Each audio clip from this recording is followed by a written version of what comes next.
For 40 years, the killer walked free. The evidence sat in a storage room gathering dust. Then a new detective with fresh eyes reopened the case, and what he found would change everything. The city of Willow Creek was still a sleepy suburb in 1983, its straight-lined streets lit by sodium lamp glow. On that November evening, 16-year-old Marjorie Ellison vanished from the family-owned candy shop on Main Street, leaving behind a jar of antique pepperoni and 2 unpaid bills. Marjorie's parents, Elise and Tom, were frantic, and the local police, swamped by ordinary cold case dust, initially chalked her disappearance as an abduction by a runaway overnight bus that never arrived. The autopsy report, stamped by Dr. Erich Jansen, later revealed that Marjorie had been beaten, but the coroner's timeline only placed her death between 7:30 abends and 9 abends, a specter of uncertainty that left the investigation teetering on a cliff. The crime scene had been sealed hastily, the shop's back door was only windowless and coated with a thin layer of dust-colored evidence tape. Though the authorities collected a handful of items, a single black shoelace cut from the right side of a pair of worn jeans, a strand of bright red yarn from a nearby made-up piece, and a faint smear of unknown adhesive on the shop window, the evidence was bundled and labeled Level B, low priority, before being stowed in the county archives. The next 15 years saw the case file's color thickness oscillate between rotten mildew and Heiligature distress, but by 2012, it was a solitary envelope tucked behind the standard archival table. Inspector Sarah Morales, freshly hired after an impressive stint in K12 forensic literacy programs, found the file in the bottom drawer of the second shelf. She instantly felt the case pulsing beneath the dust, the lanky, languid handwriting of the old officer, the promise of red herrings left by overzealous detectives, the ghostly imprint of the case's quiet heart on the community. She sat cross-legged in the dusty office, her hair pulled back into a loose knot, and pulled the file open. The first page, a handwritten synopsis, spelled out the night's key moments. 7:30 abends, Marjorie's mother, Elise, records her daughter leaving for school with a set of bright gloves. 7:45 abends, the coffee shop on 3rd Street reports a solicitation. Marjorie asked about a secret behind the back counter. 8:20 abends, Tom hears a scream from the candy shop, but the window blurbs were ambiguous. 9 abends, police find Marjorie's body in the alcove, with a compressed shoe print, a capsized bottle of ketchup, and a strip of broken chain laced around the doorway. Morales unwrapped the backroom evidence, a crumbling photograph of Marjorie smiling beside the shop's revolving door, an initial swab of the shoe print, and a black and white cassette tape, an old night boss nagging testimony about the man in the green vest. She re-examined the shoe print fragment on a fresh, sterile lab table into a swatch from a rare 1980s shoe company. The brand had ceased production in 85, lucky find, she whispered, knowing the significance of a brand that disappeared after the alleged crime. The adhesive stain now looked suspiciously like a fiber from a cheap synthetic craft spliced in a basement workshop that 1980s moonlit locals might have used for nighttime projects. At night, the stoic county building creaked, and the dust shadows draped over the dim fluorescence. The 20-foot by 20-foot storage room felt like an old mausoleum, silent save for a distant humming from an old, defunct HVAC unit. On the counter, a battered, porcelain hand mirror sliced the stale air, reflecting the grainy beams into the corners. While other detectives had dismissed the case as an unresolved casualty of life, Morales connected the cosmic threads, a missing 10-to-1 puzzle that had been sleeping in a storage shelf until a detective with fresh eyes breathed fresh investigative life into it like a phantom bolt of sparking thunder in a fog-laden night. She felt the latent possibility that the case would not just be solved but would possibly force a society to reckon with its own forgotten dark. In 1979, the body of 22-year-old Susan Morris was discovered in a wooded area outside Portland, Oregon. She had been strangled. Despite an intensive investigation, no suspect was ever identified. The case went cold within 2 years. It would remain frozen for 4 decades until a chance discovery brought it back to life. When the first officers arrived late one July afternoon, the forest floor was slick with recent rain, and the mist clung to the dense brush like a living veil. A thin sheet of light filtered through the canopy, turning the scene into more of a ghostly tableau than a crime scene. A solitary pine stood as a silent sentinel, its trunk scarred where Susan had been dragged. The pinprick of her wooden shoes was replaced by a simple, muddy footprint left half submerged in a shallow trench. The initial investigation was thorough but hampered by the isolation of the site. Police enlisted the help of a local beekeeper, Mr. Donnelly, who was among the first to notice the lone figure. He described seeing a young woman, bright hair, a white jacket that wasn't quite right for the damp air, tumble from a path that he muttered was not usually used that day. Donnelly's account was corroborated by a young backpacker who swore he had walked past the area, overheard the woman screaming, and felt the sudden absence of her shadow when the forest seemed to dim around her.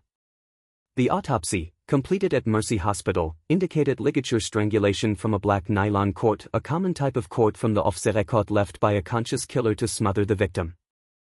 No defensive wounds were found on Susan's arms, suggesting she might have been taken by surprise, perhaps following a brief conversation that turned violent. Blood spatter patterns mapped from the scene itself painted a grim picture of a struggle that occurred close to the pine. Evidence collected: a strand of black nylon, a handful of soil from the dig site, and Susan's watch, which had stopped at 10:13 Uhr abends, was bundled into the case file labeled Morris, Susanne, 1979. Investigators, faced with no clear witnesses or DNA at the time, burned the evidence, shuffling their hope across multiple cases. By early 1981, the Portland Police Department had closed the file, citing no new leads and no actionable suspect. Fast forward to 2019, a retired detective, now living in a small town on the coast, pulled the Morris file back from storage for a personal curiosity project.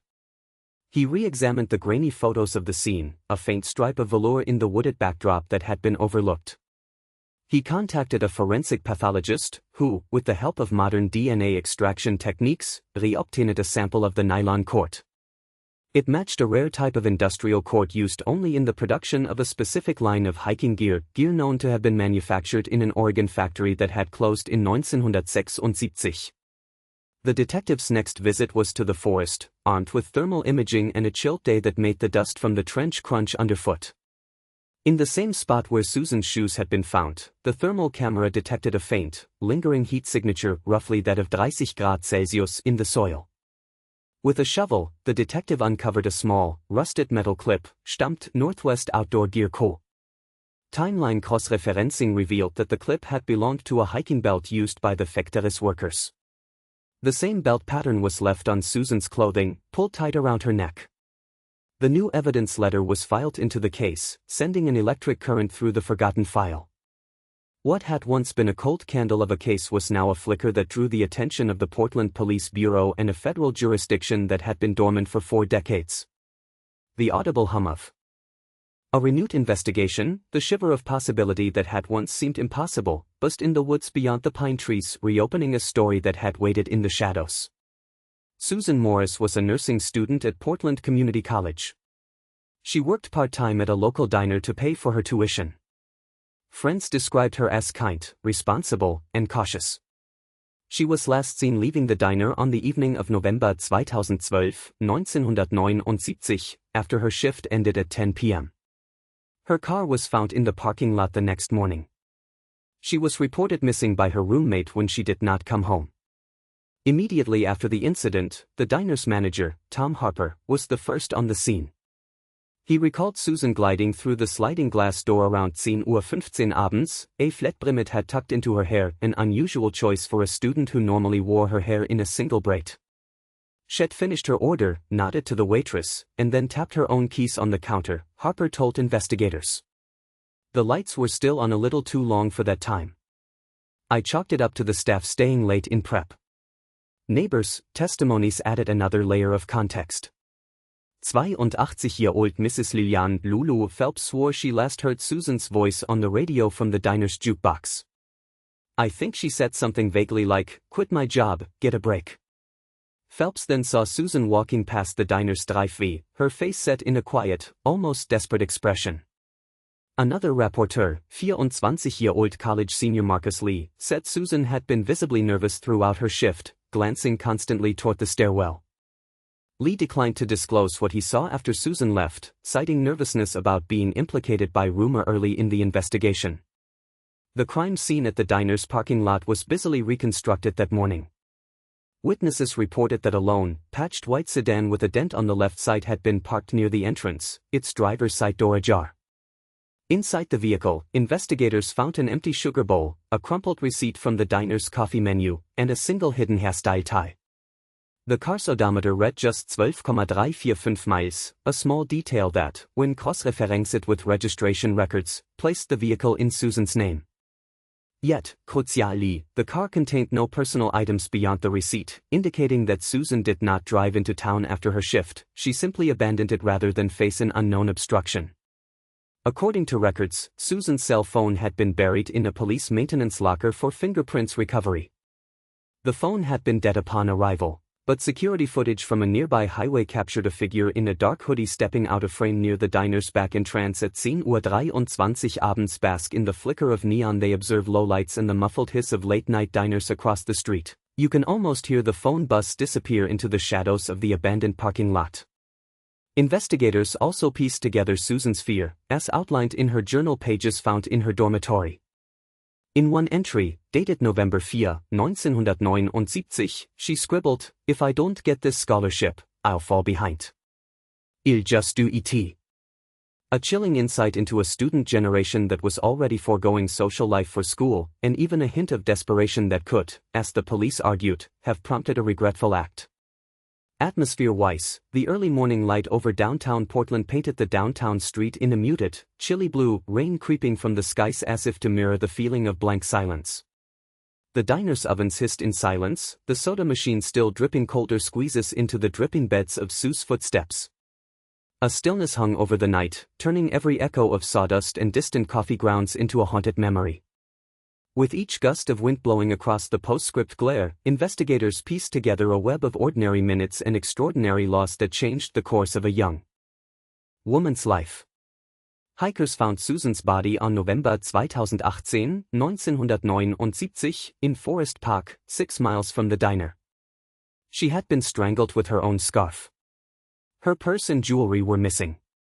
Forensic evidence recovered from the scene included hair samples and partial fingerprints, but no matches were found in any database. The medical examiner determined she had been killed within hours of her disappearance. After the diner's closing bell rang at 2 Uhr nachmittags, Susanne, a 26-year-old graphic designer from the valley, left to take a solitary walk through the park's western trail. Local residents recall her humming softly to herself, clutching a bright red wool scarf, a gift from her mother that had been frayed at the edges. By sunset the path grew drier, leaves crunching softly beneath shadows that stretched across the mist-laden grounds. That afternoon, a group of hikers, a couple, a middle-aged woman, and a young mother with a stroller, pushed through a narrow slit in the overgrown bracken, surprised to see Susan's lifeless form sprawled on a bed of pine needles. The body lay curled, head tilted back, and the red scarf tightly coiled around her throat like a harsh ribbon. Frontiers of the path were littered with crushed leaves, the faint scent of pine needles clinging to the air. "We had no idea it happened until we pulled her off," said longtime hiker Thomas Greening. "The scene was silent, just the crunch of our boots. Her eyes were wide open, eyes that could have been staring into the woods for a long way." Greening's eyes narrowed a bit. "I think she eloped a little earlier from that diner, got lost, then," the medical examiner marked the scene with small, yellow tape and delivered a measured parting. "There was no defensive wound, no signs of a struggle." Photographs captured subtle, dark splashes of blood around the neck, a telltale lap of an unbroken pelt of scarf. The examiner's notes mentioned that the time of death was estimated to be between 2:15 Uhr nachmittags and 4 Uhr nachmittags, precluding any possibility of a delayed strangle. The forensic team thoroughly canvassed the surroundings, collecting hair anomalies clinging to the scarf's fringe, thin strands of dark, curly hair that smelled faintly of bleach. Those samples were crunched on a microscope and documented. The follicular diameter averaged 70 m, a range that orbit especially dense when matched for rare Convey class Haarschapit stains. Yet, despite exhaustive database scans, including the National Missing and Unidentified Persons System, NAMUPS, and the Federal Bureau of Investigation's Integrated Automated Fingerprint Identification System, IAFIS, no matches surfaced. Scattered around the carcass, a pocket full of pennies wild in bloom, a dented silver locket lifted near the body, but the locket's contents, 2 photographs of a black horse and a greyhound, were begging to be found. No trace of Susan's purse or necklace, once gleaming over her wrist, was recovered. Witness testimonies further color the narrative. Susan's brother, Paul, insisted she had told him she'd take a quick walk, just to get rid of the heat. "I never heard back from her. The diner owner, Mrs. Larkin, smells the bitter aftertaste of November air that hovered over the crossroads. She'd come in, hum a tune, ask for cinnamon coffee, and never returned. She was so out about leaving her scarf behind. Some say she lost it, some said she carried it a few days. Around the small clearing at the park's perimeter, a set of worn stone steps and rusted metal gate bore faint muddy footprints from an emerging trail. The forensic approximations of these prints suggested a height between 5'6" and 5'8", yet no obvious suspect fit the silhouette. The last detail that stays lodged in the case's narrow pocket of evidence, a partially matched fingerprint, smudged from a length of the scarf, etched into a rock in a fissure of moss that was later found missing after 6 months of suspect overnight. The case remains unsolved. The heavy woods, the chilled November wind, and the elusive male presence behind the mask of a family-friendly trail make every revisit both a redemption and a ghost of the silence that marked Susan's last hours. The park, once a sanctuary for solo walkers, now holds that echo almost as still and cold as the scarf that strangled her life. The original investigation was thorough for its time. Detectives interviewed over 200 people, checked dozens of alibis, and followed every lead. A suspect sketch was circulated based on witness descriptions of a man seen near the diner that night. Several men were brought in for questioning, but all were cleared. The case was officially classified as cold in 1981. After the body was discovered at about 10:15 Uhr abends in the back alley behind the Rusty Spoon Diner, the precinct scrambled to piece together the trail. The victim, 32-year-old Lisa Hartmann, had been a regular at the diner, known for her late-night sandwich orders. Her phone showtime was 9:45 Uhr abends, when she stepped out for a walk. Routine patrols had seen a lanky figure lingering near the entrance, but it was not until the night shift cook spotted a nervous-looking man, clothing described as a dark hoodie and a white brim-red baseball cap, that the first biometric data entered the case file. Detectives logged the man's description in the SWAT database immediately, and a sketch was compassionately disseminated through regional police alerts. By the following morning, a canvassing team, led by Detective Ramirez, turned over the whole block. In sight, a ragged neighbor, 56-year-old Marge Ellis, reported hearing heavy footsteps and an argument that sounded like someone who knew how to intimidate. She recalled a brief glimpse of a scar down the man's right forearm, described as a shallow crescent. This detail would later prove pivotal, as investigators later identified a silver but nicked, asteroid-shaped charm hanging from the suspect's wrist. The timeline, reconstructed from multiple source points, was as follows: 9:45 Uhr abends, Lisa exits the diner, 9:55 Uhr abends, incident witnesses near the front porch, 10:03 Uhr abends, deputies entered the alley during a routine late-night patrol, 10:10 Uhr abends, first signs of blood spatter hurt, 10:15 Uhr abends, Lisa's body found, face altered, with a single blunt force wound. The alley was dimly lit, the streetlights throwing elongated shadows that gave the scene a ghostly quality. The scent of gasoline and hot coffee permeated the air, adding to the surreal atmosphere. Investigative forensic techs collected a bewildering array of evidence: a single coffee cup with a coffee ring dissolving into a puddle, a piece of paper with an odd, looping handwriting that may have been a note, and a distinctive set of footprints. The footprints, 9.5 inches in length, matched a shoe brand noted for its exclusive Vanguard series, a private label only sold through a local shoe boutique in town. At the back window of the diner, a broken foam cutter left a faint smudge that the lab analyzed, linking it to a particular type of hand tool found to fit only dentures of a specific dental firm. According to the Mund witness logs, the suspect was seen hitching a ride with the victim in the weeks between the incident and the diner's downtown job fair. A surveillance camera captured a man with a known criminal record check out a mobile hotspot with ID HQZ2417 at the local cafe. 4 men were later brought in, each possessing a distinct motive but none that aligned with the specific details of Lisa's murder. Their alibis were corroborated by multiple independent sources: a beloved local barista, a high school science teacher, a retired trucker, and a single father who claimed to have been home watching a documentary. Each was released. The case hit the cold case status in 1981 after exhaustive lead depletion, yet the detective squad used it as a laboratory for early computational profiling. The pathos of the case, now archived, remains a stark reminder of the investigative boundaries of that era, the eerie find of the new evidence, and the quiet that settles over a scene when the hunt pauses. In 2019, Detective Maria Santos reviewed the case file as part of a cold case initiative. She noticed that evidence collected from the scene, including the hair samples, had never been submitted for DNA analysis because the technology did not exist in 1979. She sent the samples to the state crime lab. The DNA profile matched a man named Dale Cooper, who had been arrested for assault in 1985 and whose DNA was in the system. Cooper had lived just 2 blocks from the diner in 1979 and had been interviewed during the original investigation but was dismissed as a suspect due to what was then considered a solid alibi. The night of October 12, 1979, the neon sign outside Henson's diner glowed a tired amber, flickering like the tired pulse of a town that still remembered its high school football fleece on that evening. Laura McAllister, a 32-year-old waitress, slipped on a wet patch near the back counter and fractured her wrist. The injury was from her own clumsiness, or so the police reports had said. Meanwhile, a stray June 25-year-old, a regular patron known as Little Louie, appeared alone in the back room. He tapped his glasses on the table and whispered, "It's getting creepy out here, Maria." The words were misinterpreted. Wait until the light goes out. How to rewrite. The moving of the Brewer stack of glass jars looked uncommonly suspicious. In the minutes after the incident, the victim was found crumpled by the sink, an unidentifiable lump of dark sludge forming a pattern on her head. A single hair strand, thick, dark, curly, tucked between the foam of a coffee cup. 7 years later, the crime scene had become a stalwart tableau. The straggling hair, a starch-faded ball of a pulp map, was the only organic trace the original investigators tagged but never processed.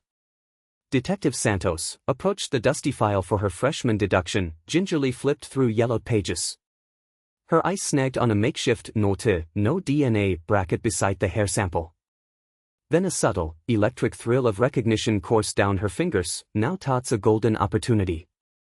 She ordered the chain of custody, cane jar containing the hair, sealed with 2 bolts of colorless silk, was sent to the state lab, where the next decade of forensic science revolved the story. At 80 Raken for the remix, the lab analyst inserted the fragment into a microtubus of luminescent white fluid. The DNA bank's smaller lens radiated as the needle mapped the genetic waveform. The pattern tips, a unique triad of nucleotide sequences, matched coordinates in the national database connected to a suspect whose first name was Dale Cooper, and whose criminal record reveled a 1985 assault of a clerk at a convenience store. The match prompted a deeper investigation. Cooper had lived in a 2-story brick building just 2 blocks from the diner in 1979. He had an alibi. "I was at the hardware store repairing my carriage bike," said his stepbrother. A clerk there verified his presence. Yet, eyewitness Liam Hauki Han, a 70-year-old neighbor, recalled hearing a slammed door in the lucent night. "That riddle snifed through," he murmured, obviously awed by trust and doubt. Ali Cooper's "The rain fell in thin sheets over the sleepy town of Willow Creek, the kind of storm that turns a hushed evening into a soft, muffled roar." It was on a Tuesday morning in January 2015, at 9 Uhr morgens, that ambulance lights pierced the gloom as investigators entered the closed bedroom of Susan Morris, a 37-year-old schoolteacher. A single, sharp, dark red wound sliced across her left wrist, an unmistakable knife mark, while the faint scent of coffee lingered on the nightstand, a subtle reminder of the life abruptly ended. The scene was cordoned off, and the first responders noted that the front door had been locked from the inside, as if the victim had been caught in the throes of an unrelenting nightmare. Detective Lena Hartling, the lead on the case, recalled in the later interview, "At first blush, everything seemed to point toward a robbery gone wrong. But the blood on the doorknob didn't match any resident's profile. That was the first sign we weren't dealing with a random act." A small, fractured throw pillow from the corner of the bed was found with a faint imprint of a shoe, later determined to be the rare sole of a size 10.2 boot, a detail that would later matter beyond the dusty hallway. The investigators conducted a meticulous sweep of the property, cataloging every piece of evidence. A strand of synthetic fiber, dyed a paler shade of silver, clung to the edge of Susan's nightgown. A time-stamped mobile phone screen captured a frantic last call to her sister at 8:58 Uhr morgens, a beeps echoing against the clamminess of her throat. In the small library, a freshly opened copy of The Silent Patient was found over Susan's shoulder, the pages stained with a crimson tremor. Neighbors supplied crucial testimony. I heard a scream around 9:15, and then it was quiet again, said Marla Jenkins, who lived 2 doors over. The bulb in the hallway flickered twice, like someone had been hitting it with a torch. At 9:20 morgens, a bystander noted a dark silhouette hurriedly walking past the property, vanishing into the silverlit lane that curled around the hillside. The silhouette, according to a photograph taken moments later, was roughly a man of medium build, with a prominent scar on his forearm. Time marched forward.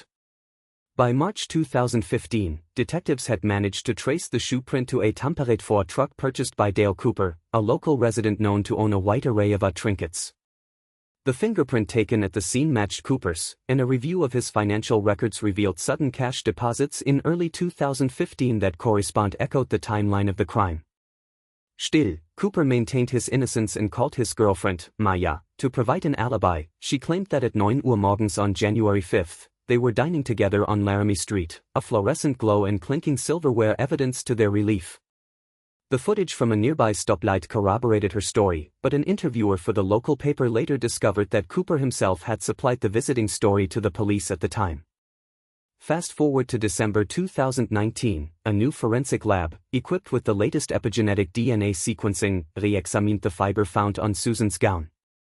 Under the microscope, it revealed a unique polymer matrix that matched only a commercial line used post-2010 in a small factory. Subsequent DNA analysis on Cooper's manhood, recovered through a cunning sleuthing procedure at his residence, became the linchpin. We found 10 strands embedded in the same pattern as the fibers we'd pulled from the bedroom, announced lab tech Mara Venus. The late night culminated in April 2020, when a forensic mainframe output displayed a match-level probability of 1 in 10 million between Cooper's DNA and the trace on the bed's mattress. The courtroom smelt of cold steel and the whisper of legal arguments. The prosecutor's narrative, peppered with flickering flashbacks of the Rheinslick Street and the aching pang of a life lost, convinced the jury of Cooper's guilt. The marker encapsulates the final, grim chapter. It is revealing that, after a further investigation, Cooper's alibi was stripped away by a confession from Maya, who stated that her account had been fabricated under duress. The confession, coupled with the dire DNA evidence, sealed his fate. Further investigation revealed that Cooper's alibi had been provided by his girlfriend, who later admitted she had lied because Cooper threatened her. In 2021, Dale Cooper, now 67 years old, was arrested and charged with the murder of Susan Morris. He was convicted based on DNA evidence and the recanted alibi. Cooper was sentenced to life in prison. He died in custody in 2023. Before his appeal could be heard. In August of 1982, a quiet rural town in Hampshire was shaken by a night that would haunt it for decades. Susan Morris, 27, a barmaid at the local pub The Stag's Head, was found in a ditch beside the A327, an unclaimed body that bore the telltale bruising of a violent struggle. Her attendants reported that she had gone out after closing the shop to clear a spilt drink, only to walk into a folk-heavy field and never return. The first clues within hours the village police bundled investigators onto the muddy trail, guided by a solitary witness, 58-year-old Mr. Thomas Ely, who claimed to have seen a heavily tattooed man in a teal windbreaker standing near the edge of the ditch shortly after midnight. Ely's description, captured in a blurred photo taken by his handheld camera, matched no one on the local registry. He was interrogated, but the man was not identified, and the photo was quietly shelved as unverifized. The victim's jewelry, a modest silver locket with a tarnished photo inside and a chipped fragment of a cheap plastic container, were recovered near the scene. Dr. Helen Parsons of the Royal College of Pathology hinged 15 shrapnel pieces onto Susan's ribs, indicating a potential assault with a blunt weapon, but no victim's DNA was extracted due to the technology of the era. Cold case rising ***. By 1984 the case dissolved into cold water. Police pressure was immense, families grieving, but techniques were primitive.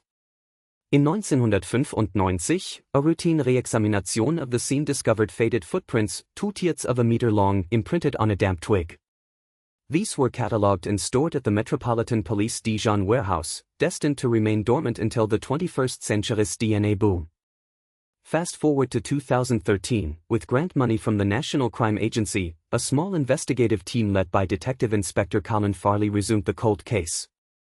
Dust busting, crime scene reanalysis, and the retrieval of the old witness contact file were the first steps. Through Farley's persistence, a genetic genealogy company was hired to analyze the low-quantity DNA sample from the single glass. What do you think? Let us know in the comments.